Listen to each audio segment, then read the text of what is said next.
Morning mga bossing. So ayan, kinontinue natin ulit yung ano. Pinili ako dyan. Sliding door po yan. So dati ito bintana. Ngayon ginawa ko na rin sliding door.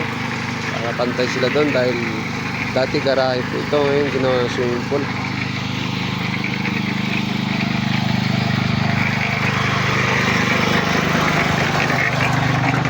Ayun mga bossing, medyo naabala lang tayo.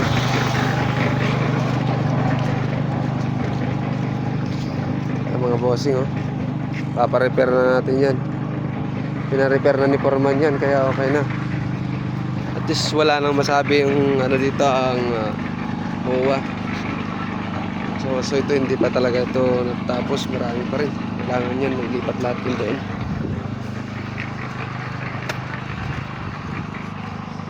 So ayun, sa wakas naman nagkaroon na kami ng kuryente.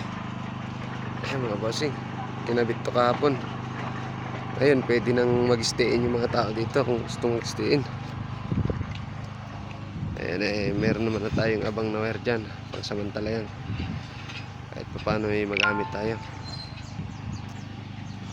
So yun lang mga bossing.